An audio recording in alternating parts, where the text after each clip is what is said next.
Hey everyone, Longacres Finance here with the first weekly update on the Quality Dividend stock portfolio started on September 1st, 2020 using M1 Finance. If you have not watched the first video in the series on how I built the portfolio, you should click the link above and watch that video first. Otherwise this video might not make a lot of sense. This first update is as of September 11th, 2020. It has been almost 2 weeks since I started the portfolio, and the reason I waited this long is I wanted the first deposit to go into the portfolio before I made an update. Long story short, that hasn't happened yet, but more on that later. Here is a quick breakdown of what I want to cover today. First, the performance of the Quality Dividend stock portfolio and how it measured up to the S&P total return. Also, how I will track the returns of both portfolios.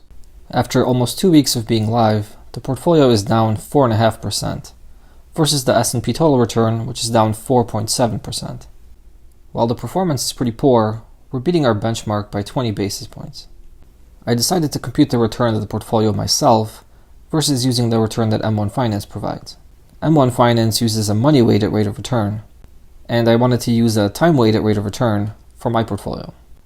The biggest reason why I chose to use the time-weighted rate of return is because you can't compare a money-weighted rate of return to an index. I'll talk about both methods later in the video and show you exactly why the time-weighted rate of return is a better return to use when you're comparing to an index versus the money-weighted rate of return. What you're seeing here on the screen is how I will compute the time-weighted rate of return. It'll make a little bit more sense later on in the video once you see the formula that's used for the time-weighted rate of return. Here is a snapshot of the portfolio composition on September 11th, 2020. As you can see, $95.38 is invested in the portfolio in the 25 holdings that I have. I've earned dividends of 11 cents thus far, and a cash position of $20.01, for a total value of $115.50. The reason the portfolio has $20.01 in cash is because I've made 2 weekly contributions of $10 each. M1 Finance only executes trades if they're $1 or more. And so far, their dynamic rebalancing formula hasn't deemed a trade worthy in my portfolio. It has a lot to do with the small value in my portfolio and the number of positions that I have. Let me show you how I'm computing the S&P total return performance. The formula is quite simple. It's basically the ending price minus the opening price divided by the opening price. I look up both the opening and the ending price using Yahoo Finance. Here is a screenshot of the historical daily prices, and as you can see I circled September 1st and the opening price of 7,206.90.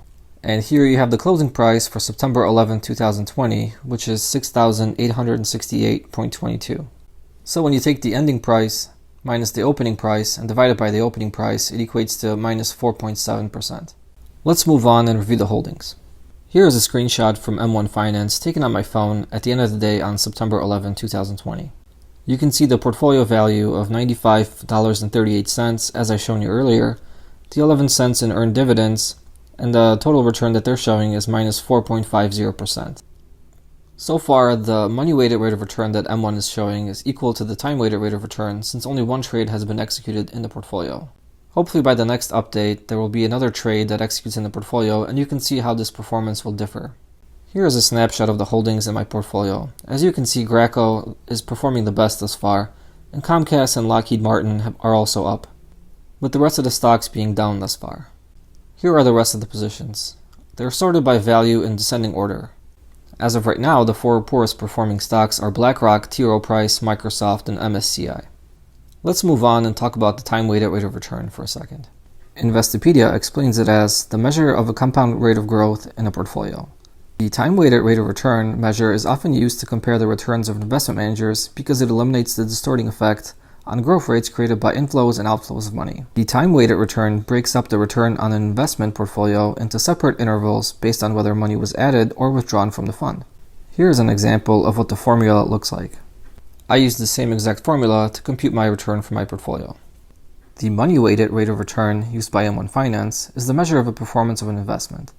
The money-weighted rate of return is calculated by finding the rate of return that will set the present value of all cash flows equal to the value of the initial investment. The money-weighted rate of return is equivalent to the internal rate of return. I bet you're wondering what the difference between the two is.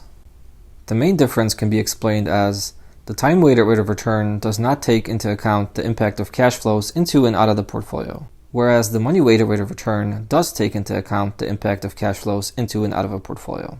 Money-weighted rates of return, unlike a time-weighted methodology, which removes the impact of cash flows when calculating your rate of return, money-weighted rate of return calculate investment performance taking account both the size and timing of cash flows in and out of the investment portfolio, placing a greater weight on periods when the portfolio size is largest.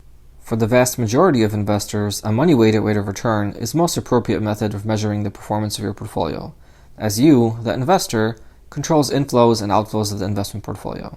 The biggest drawback is that a money-weighted rate of return cannot be compared to an index because an index doesn't have cash inflows and outflows. And that is exactly the reason why I decided to use the time-weighted rate of return instead of the money-weighted rate of return. Because my portfolio is measured against the S&P total return, which is an index. And finally, I will share my first impressions of M1 Finance. So stay tuned and hit that like button right after you subscribe. Overall, I like the brokerage and their platform. It is very easy to use and very user-friendly. I think the only drawback is limited control. Because all trades are executed during their trading window, you have little control on the price you pay for a security and the time you buy it. But if your objective is a long-term approach, I guess that doesn't really matter in the long run. The only issue I have found so far is they did not invest my first $10 weekly deposit. The money was invested Friday morning, but didn't trade in that day's trading window. I expected the trade to execute the next trading day, which was Tuesday, but it didn't. It also didn't trade on Wednesday. And the reason I wasn't seeing any trades in my account is that M1 Finance requires a minimum of $1 per trade. Since my portfolio has 25 holdings, and I only put in $10, the only way to invest the money and rebalance my portfolio was to make a whole bunch of penny trades, and M1 Finance doesn't do that. In the long run, this shouldn't be much of an issue, especially when I get more capital invested.